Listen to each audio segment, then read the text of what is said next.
इस घाट पर लगभग 20 सालों से पक्के पुल का निर्माण की मांग सकते हैं कि इस पीपा पुल को हटा दिया गया है और पीपा पुल हटने के बाद यहाँ पर नाव की संचालन शुरू हो जाती है। भी ऐसी लगाई गई थी जो पूरी तरह से जर्जर थी। जर्जर बोट आया जिस पे मोटर लगा हुआ था, स्टीमर काम कर रही है, बिना चेक किए उसको भी नदी में उतार दिया गया है और पूरी जिम्मेदारी पीडब्ल्यूडी विभाग की। घटना देखिए बहुत घोर निंदनीय है, जिसकी वजह से ये सिस्टम का लापरवाही के जो वजह से हुआ। घर का चिराग बुझ गया, इकलौता चिराग था, उस परिवार पर क्या बीती होगी।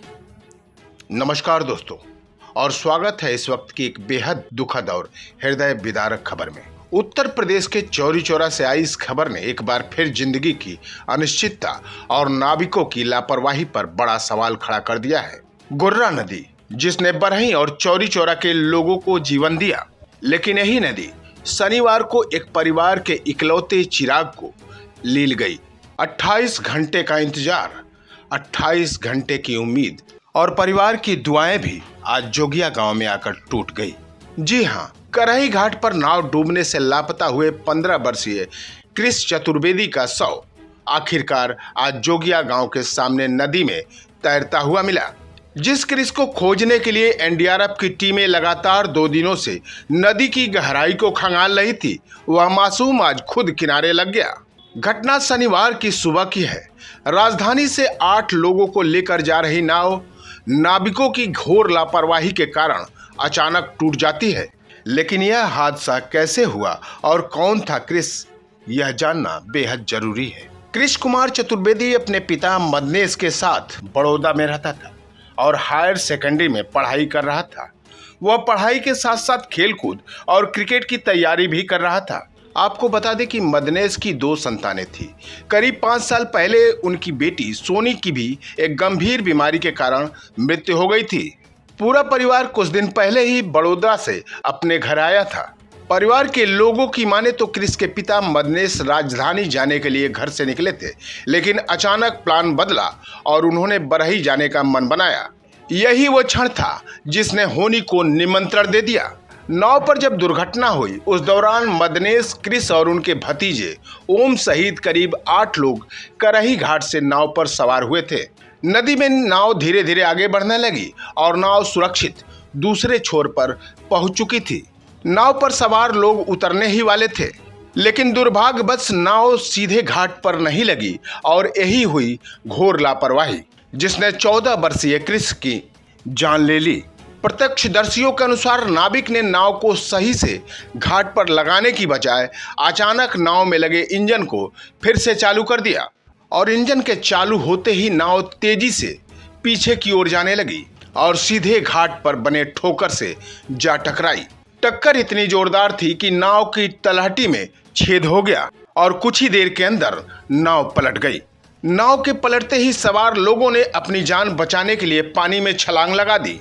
इधर क्रिस के पिता मदनेश ने भी अपने बेटे क्रिस और भतीजे ओम का हाथ कसकर पकड़ लिया और जान बचाने की आखिरी जद्दोजहद शुरू हो गई। लेकिन होनी को कुछ और ही मंजूर था।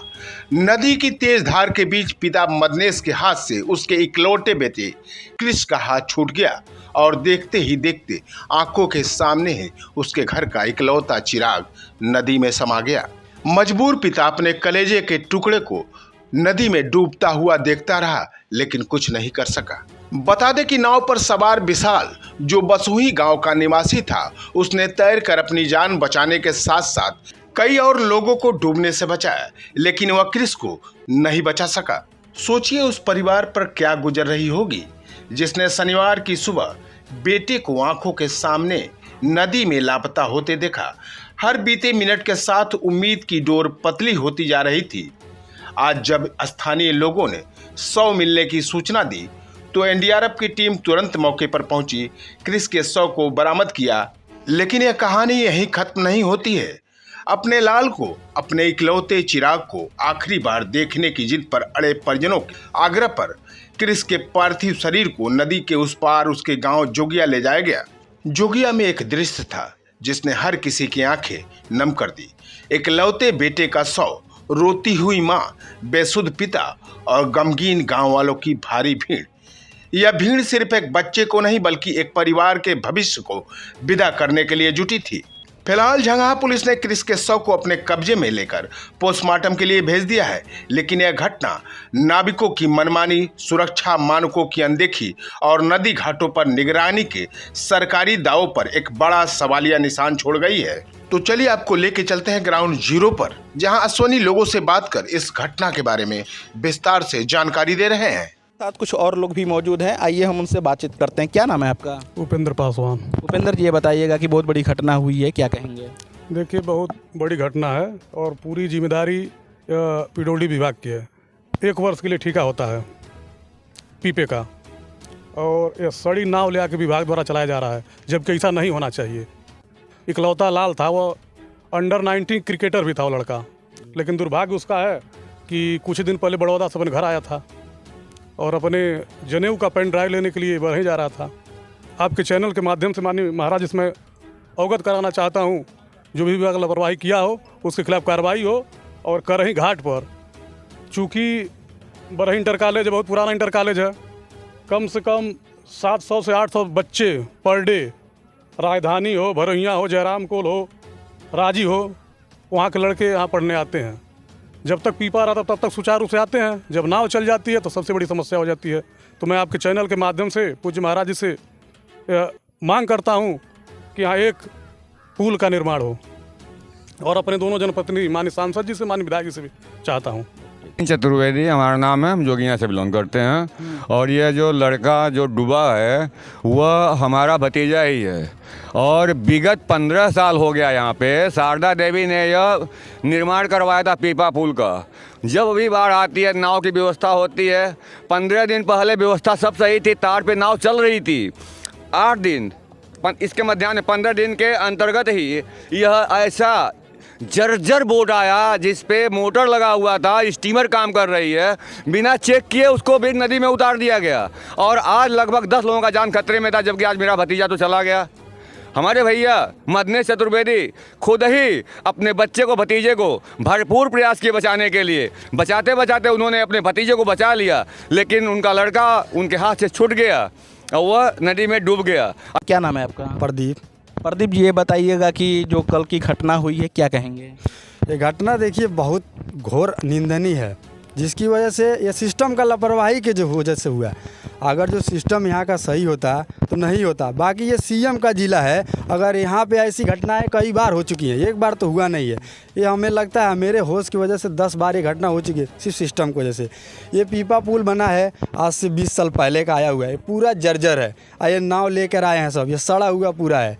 अब बताइए, थोड़ा सा मट्टी की वजह में आया, टूट गया पूरा। अब बताइए कहाँ से, मतलब सही नहीं है चीज़। अरविंद पासवान। क्या कहेंगे इस बड़ी घटना के बारे में? ये इसमें जो सीधे सीधे जो है प्रशासन की लापरवाही है। इतना सरेली न्याय जो है, टूटा फूटा न्याय चलाया जा रहा है। और गोरखपुर जो कि मुख्यमंत्री का जनपद गृह है, उस जिले में इस तरह की घटनाएं हो रही हैं। अभी जिस घर का चिराग बुझ गया, इकलौता चिराग था, उस परिवार पर क्या बीती होगी। ये बहुत निंदनीय घटना, हम लोग इसकी घोर निंदा करते हैं कि कईयों बार धरना दिया गया, प्रदर्शन पुल की मांग की गई, पक्का पुल की मांग की गई, लेकिन कोई सुनवाई नहीं हुई। आज देखिए बड़ी घटना घट गई। जैसे कि आपने देखा कि यूपी 89 न्यूज़ की टीम से बात करते हुए अरविंद पासवान ने बताया कि ये सिस्टम की बहुत बड़ी लापरवाही है। कैमरामैन के साथ अश्वनी मोदनवाल, यूपी 89 न्यूज़, गोरखपुर।